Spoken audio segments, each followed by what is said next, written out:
सिकंदर और आर्मीन के जेल जाने के बाद जिंदगी जैसे धीरे धीरे एक नया मोड़ लेने लगती है। हमजा, जो कभी अलीज़ा से बेहद नाराज था, आखिरकार अपना दिल साफ कर लेता है। वो अलीज़ा को माफ़ कर देता है और उसे अपने घर वापस ले आता है। घर का माहौल बदला बदला सा होता है, लेकिन दोनों के बीच एक नई उम्मीद जन्म ले चुकी होती है। एक दिन अचानक अलीज़ा की तबीयत बहुत ज़्यादा ख़राब हो जाती है। उसका चेहरा पीला पड़ जाता है और आंखों में कमज़ोरी साफ दिखाई देने लगती है। वो धीमी आवाज़ में हमजा से कहती है, हमजा, मेरी तबीयत ठीक नहीं लग रही। ये सुनते ही हमजा के दिल की धड़कन तेज़ हो जाती है। वो बिना एक पल गंवाए अलीज़ा को गाड़ी में बैठाता है और सीधे अस्पताल की तरफ निकल पड़ता है।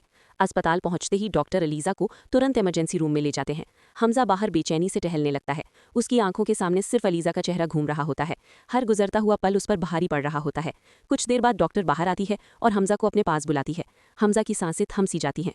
डॉक्टर मुस्कुराते हुए कहती है, मुबारक हो, अलीज़ा एक बार फिर उम्मीद से हैं। ये सुनते ही हमजा की आंखों में खुशी के आंसू आ जाते हैं। उसके चेहरे पर एक अजीब सी चमक आ जाती है। वो खुदा का शुक्र अदा करता है और जल्दी से अलीज़ा के कमरे में चला जाता है। वहां जाकर वो अलीज़ा का हाथ पकड़कर कहता है, तुम्हें बहुत बहुत मुबारक हो। अलीज़ा हल्की सी मुस्कान के साथ जवाब देती है, ये हमारी मोहब्बत का नतीजा है।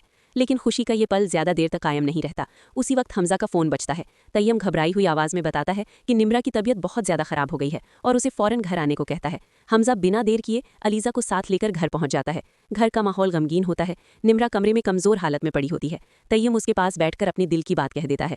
वो कहता है कि वो निम्रा से सच्ची मोहब्बत करता है और उसके बिना उसकी ज़िंदगी अधूरी है। निम्रा की आंखों से आंसू बहने लगते हैं। इतने दर्द और शिकवों के बाद आखिरकार उसका दिल पिघल जाता है और वो तय्यम को माफ़ कर देती है। इसके बाद अलीज़ा हमजा को अपने साथ वहां से ले जाती है, लेकिन पीछे कई नए सवाल और आने वाले तूफान छोड़ जाती है।